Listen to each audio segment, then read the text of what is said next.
विचार सार सहतम भक्तिर्लभ्यं गुरु मिथ्यावाद विहीन जनकं सत्ये सदा तिष्ठितं तं लीलाविग्रहं यतिवरं वन्दे कबीरं परम् अहं शुद्ध चैतन्य ज्ञानं स्वरूपम् अजरं अमरं अखण्डं मनोहरम् नाशीष अपना तुझे करूं बंदगी धीर पारक में रंगते रहे श्यामल सत्य कबीर निज स्वरूप जाने बिना भटकत नर कंगाल तीरथ में डोलत फिरे सुचियों हिरना विहार।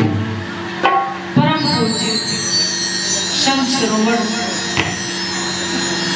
सत्य ज्ञान के दाता संत सम्राट साधु कबीर साहब उसी ज्ञान की धारा को हमारे हृदय में प्रवाहित करने वाले सदगुरु श्यामल साहब जी और बिहार प्रदेश से स्पष्टवादी बिहार के टाइगर कहलाने वाले हमारे परम पूज्य संत रामाशंकर जी एवं आचार्य इंद्रदेव जी और एटा से आए हुए रहीसानंद जी महाराज, कल्याणदास जी महाराज और सत्यदास जी, किसनी से आए हुए साध्वी अंजू, भक्त साधक ममतामयी माताएं बहनें एवं छोटे बच्चे।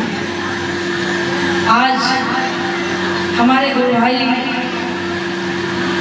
विजय सिंह की स्मृति में ये सत्संग का कार्यक्रम उनके तीनों बेटों ने और उनकी धर्म पत्नी ने मिलकर रखा ताकि सत्संग के माध्यम से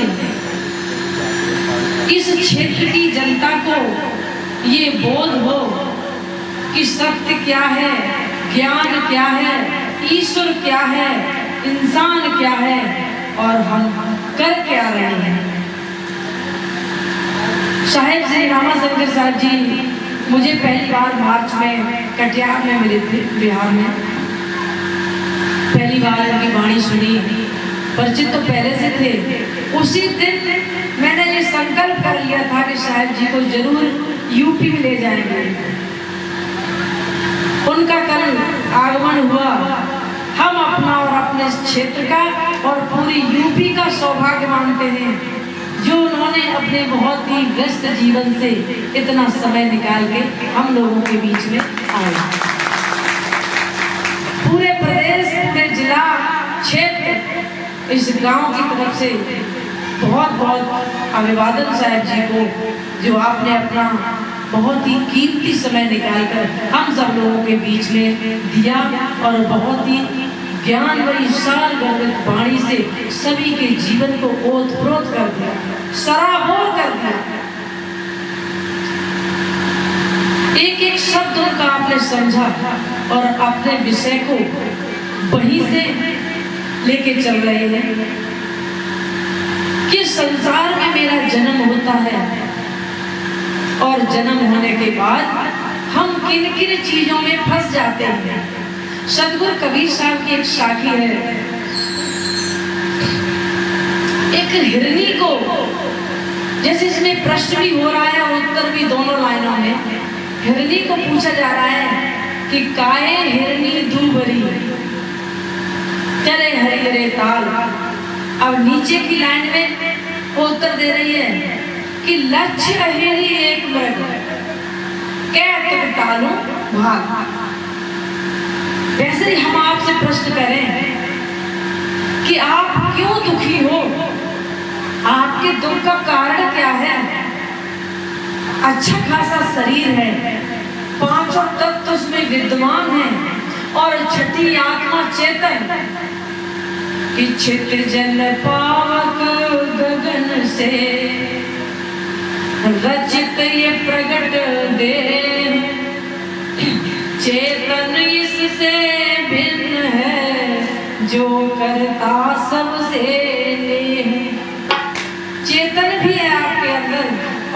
तत्व भी हैं, आप सब कुछ करने लायक हो, कर्म योनि में हो, फिर भी आपका दुख का कारण क्या है? कोई भी पूछ सकता है, हम भी पूछ रहे हैं कि क्या कारण है। तभी कहा गया है कि लक्ष्य है ही एक मृग।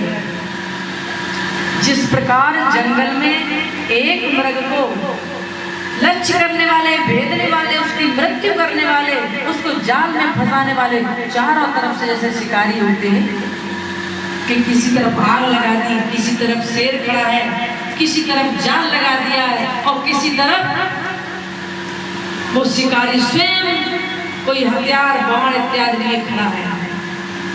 लक्ष्य है एक मृग एक है, उसको लक्ष्य भेदने वाले, उसकी हत्या करने वाले बहुत हैं। और इसी को कहा गया है कबीर साहब ने दूसरी शाखी में कि बहुबंधन से बांधिया एक बिचारा जीव, केवल छूटे आपने कह छुड़ावे पीर। सदगुरु कबीर साहब ने जितना सदगुरु को महत्व दिया है उतना और किसी ने साहब कहा है केवल छूटे आपने, पहले कहा है अपने बल पे छूटो। आप साहिब जी की वाणी सुनने के लिए अपने घर से निकल के यहाँ तक आए इस पंडाल में, केवल छूटे आपने, ये आपने अपना क्रियमाण कर्म कर लिया। और दूसरा कह छुड़ावे पीर कहते सदगुरु को। फिर तो संत सदगुरु तो ऐसी वाणी निकालेंगे जिससे आपका जीवन का कल्याण हो जाए। गुरु के महत्व के लिए उन्होंने बहुत साखियां कही कि बिना गुरु के संसार में ज्ञान हो ही नहीं सकता। रास्ते में जा रहे हो, लोग गलत कर्म करते हैं, गाली देते हैं, और आपने टोक दिया, देखो भाई गाली मत दो, इसको मारो मत, वो वही रुक जाएगा क्योंकि उसे गुरु मिल गया, चोट मारने वाला मिल गया। और बिना गुरु के तो ये सब अंधों की फौज है, सारा संसार भागम भाग में लगा है, चलता जाता है, उसे ये बोध नहीं कि हम क्या करें क्या नहीं करें। बिना सच्चे सदगुरु के, अभी साहिब जी ने कितना संकेत किया है कि कितने कितने देवी और देवताओं में, मूर्तियों में और भगवान इत्यादि में हम उलझे हुए हैं। मुझे ज्ञान नहीं होता है अपने स्वरूप का कि जौनो तारा जगमगे जब तक उगे न सूर, तौनो जीव कर्म बस जौनो ज्ञान न पूर। आसमान में तारे तभी तक जगमगाते हैं जब तक सूर्य की रोशनी नहीं मिलती है। सूर्य निकलते ही तारे अदृश्य हो जाते हैं, कहीं चले नहीं जाते, सिर्फ उसकी रोशनी से वो तारे दिखाई नहीं देते। तब तक जीव कर्मवश डोले, कब तक? जब तक ज्ञान न हो। अब ज्ञान हो कैसे, कराए कौन? वही तो युक्ति, वही तो ये साधन सत्संग है, संतों की शरण है, सतगुरु की आज्ञा का पालन है। लेकिन हम क्या करते हैं कि कांच बिरच बदले मिले कर सरारी परस मर दे। कितने लोग संतों को भी देख कर उनसे क्या कामना करते हैं कि मुझे मेरी मनोकामना पूर्ण हो जाए, मुझे खेती मिल जाए, मकान मिल जाए, दुकान मिल जाए, नौकरी लग जाए, पढ़ाई मिल जाए। ये सब संत सदगुरु के पास शायद कोई जादू करना होता है, जादू की छड़ी होती होगी, हमारे सर पे घुमा देंगे और ये बस जादू हो जाएगा। तो हम इन चीजों को संतों से लेते, कांच की कृच हाथ में और अपनी जेब में डाल के ले जाते हैं और पारस्परिक रूपी ज्ञान वहीं छोड़ जाते हैं।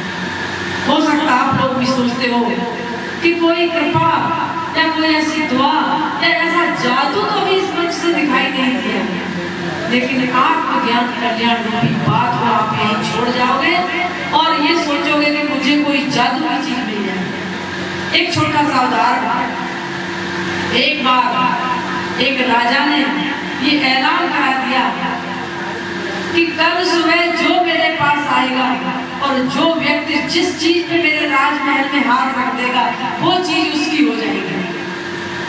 ऐलान पूरे राज्य में होते ही सब लोग महल की तरफ दौड़ने लगे, प्रजा भी दौड़ने लगी, अच्छे बुरे गरीब अमीर रूपवान कुरूपवान सभी दौड़ने लगे कि चलो राजा के महल में चलते हैं और हम अपनी अपनी इच्छित मनोकामना वाली चीज पे हाथ रखेंगे और राजा मुझे दे देगा। सभी लोग दौड़ते जा रहे हैं, एक संत महापुरुष वो भी दौड़ते जा रहे हैं कि भाई सब जा रहे हैं कि चलो हम भी चले। आश्रम को महल में पहुंचने के बाद अब आप ये देखो, स्वतंत्र होने के बाद भी, मानव कर्म योनि में होने के बाद भी स्वतंत्र है, वो जो चाहे कर सकता है, लेकिन करता क्या है? जैसी संगत में रहा हो, जैसी उसके दिमाग में दूषित विचार भरे हो, वो सामने वही करेगा। एक स्त्री सामने दिखाई देती है, आपके गलत आचरण है, गलत संगत है, दूषित विचार है, तो उसको आप गलत दृष्टि से देखोगे और वो स्त्री वही है और आपके विचार शुद्ध हो तो आप उसी को माँ के बहन के रूप में देख सकते हो। आपकी संगत का असर है, आपके दूषित जन्म से विचारों का असर है। तो राज के दरबार में लोग पहुंचते जा रहे हैं। अब एक भेड़ चराने वाला क्या कहता है कि राजा के दरबार में जो भी अच्छी से अच्छी भेड़ होंगी हम उन पे हाथ रख देंगे और राजा मुझे दे देगा। ग्वाला एक गाय चराने वाला कहता है कि जो सबसे बढ़िया गाय होगी हम उस पे हाथ रखेंगे। माताएं बहनें आप देखो इन्हें बाजार में छोड़ दो, 2-4 हजार रुपए देंगे कि जाओ जो मर्जी आए वो खरीदना। आप अनुमान अच्छी तरह लगा सकते हो वो क्या खरीदेंगी। सबसे ज्यादा मेरी बहनों को गहनों से मतलब होता है, सुंदर सुंदर आभूषण, चाहे वो सोने के हो, चांदी के हो, पीतल के हो, कैसे भी हो, बसरते हो, उनके चेहरे को सजाने के लिए ऐसे ऐसे सामान खरीदेंगे। और वही राजा के दरबार में हुआ, जो जिस वृत्ति का था वो उस दरबार में जाकर उस चीज पे हाथ रखने लगा। राजा ने कहा कि ले जाओ, पूछना ही नहीं है, आज का मेरा ऐलान है, हम अपनी बात से मुकरेंगे नहीं। सब लोग जिसकी जैसी इच्छा, जिसकी जैसी वृत्ति थी, अपना अपना सामान लेने लगे, उठाने लगे और उन पे हाथ रखने लगे। एक संत पुरुष उस दरबार में आए हुए थे, उन्होंने कहा कि एक चीज को उठाना लेना क्या हुआ। उन्होंने गए सीधे दरबार में राजा के ऊपर ही हाथ रख दिया। कहा कि राजन मुझे तो बस आप चाहिए, आप हो तो राजा है तो सारी चीजें मेरी हैं, मुझे एक एक चीज पे हाथ रख के एक एक चीज का क्या कहना है। सभी लोग देखने लगे, आश्चर्यचकित हुए, राजा को भी आश्चर्यचकित हुआ कि वाकई में इसने कितनी समझदारी की काम किया। ये लोग जो है कि एक सामान लेके अपने घर चले जाएंगे और जब मैं इसका हो जाऊंगा तो मेरा पूरा राज दरबार, सैनिक, नौकर, चाकर, खाना पीना रहना सब कुछ इसका। और वही हुआ। ये तो एक उदाहरण था, हम क्या करते हैं।